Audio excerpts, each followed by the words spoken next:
So I started out with doing the hairline first, and I'm a little sloppy right here, so I apologize about that. But I just grabbed my board right now, do a little bit off the root, and you definitely make sure that first little saturation is blended well enough so that there's no harsh line. You want to do that with a stroke of your brush, and then you just weave it back, basically. Not weave it, but like push it back. Getting your next section, you want to start on the edge of one side, and basically you're going to be making a V or a W the entire time. So there's that one edge, and then I got a little bit thicker on the left side because that's not close to her hairline. And then you come in on the other side, and that really deep definition is what's going to give you all of the movement and all of the natural colors in her hair so that it's not just plain blonde. So balayage is a very easy technique once you get it down, but I think that's where a lot of the misconception happens, is basically the painting part. And I have to tell you, I love painting way more than foiling. So I will do this all day if I can. I really liked the texture of the bleach. This is a silica bleach, so it's not clay based, so it didn't fly everywhere. So I really did like that, but it was definitely meant for open air balayage, so it doesn't transfer to other hairs that you don't want it to touch. Now we're doing the last section on the right side of her head where she parts. So this is where it's going to look and where everything's going to lie as far as the top goes. And I just did the same exact thing. So just like I said, like a deeper V, and then you want to blend the section so that it doesn't just look any harshness in there. And you can always take your glove and your finger and kind of wipe any of the parts that look a little cottage cheesy. I hate that word, but it's definitely what it looks like. So you just paint all the way down and then again pull back.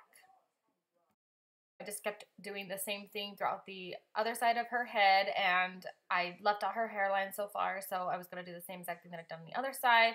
And you guys can see how cool it looks when you have the balayage and you just kind of like keep placing it and setting it down, and I don't know, I just love the way it looks when you can just see all the bleach.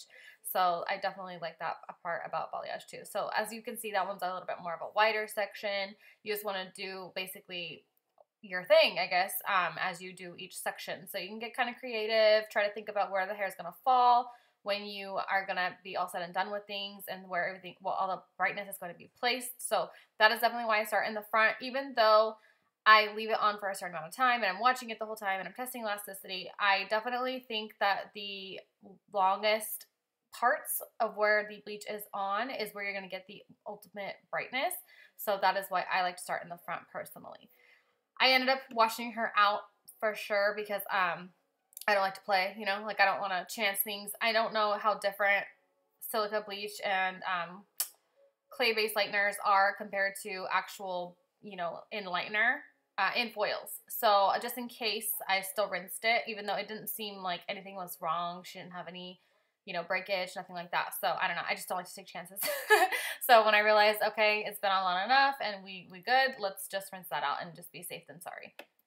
So as you saw, I did her hairline. Then I'm going to do a deep, basically angled section. And then I'm going to do my normal little W/V, whichever one I decide to do, depending on how thick the section is. Then I'm going to go straight across on both sides. I'm going to merge those two together, as you can see. And now I'm doing a wider W. So I like that technique. I think it works great for balayage. I took a Kevin Murphy class, and that is how I learned the V and the W. So definitely worth taking those classes. I got the board included in it. I got the brush that I'm using included in that. So I think that was really cool. A little doll head, of course, that I can practice on when I want to. But again, I just love how white and fun this like bleach is. So you want to just take every client, you know, as it comes, and you want to look at the top as you're going and seeing where, again, that everything's going to lie. So that's why you can see I'm still kind of doing like diagonal sections, and I'm like, okay, where is her hair going to be placed? I've noticed in the past, if I've added too much blonde, you lose that whole concept of a balayage look. So definitely pay attention to your placement and how much you're using, I guess, how much blonde you're trying to brighten.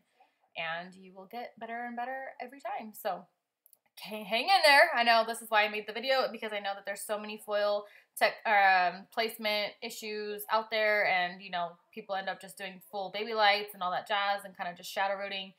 But definitely being able to freehand balayage paint is like so fun. So I think once you kind of get that down, I think you would like it even more, and you'll get better and better, like I said, each time you do it.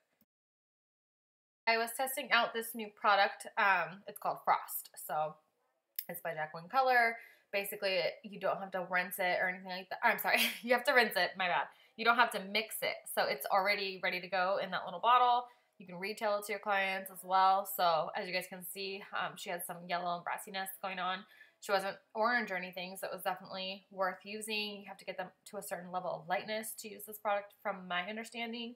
It makes sense. And then you can process it for between 15 and 30 minutes according to the manufacturer's instructions. You always want to read that.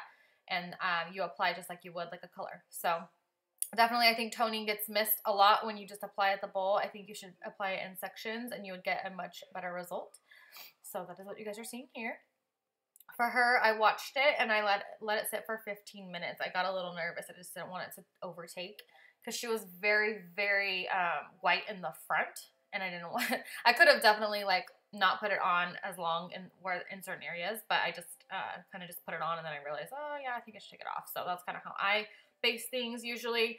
If I'm using like Shades of Q by Redken, I always leave it on for the full 20 minutes because I've noticed that that's what they say, and this one said like a range, so I guess it's just kind of like however you take it, and you know, that's your judgment as a stylist on what to do.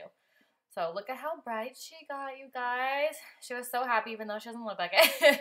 Teenagers.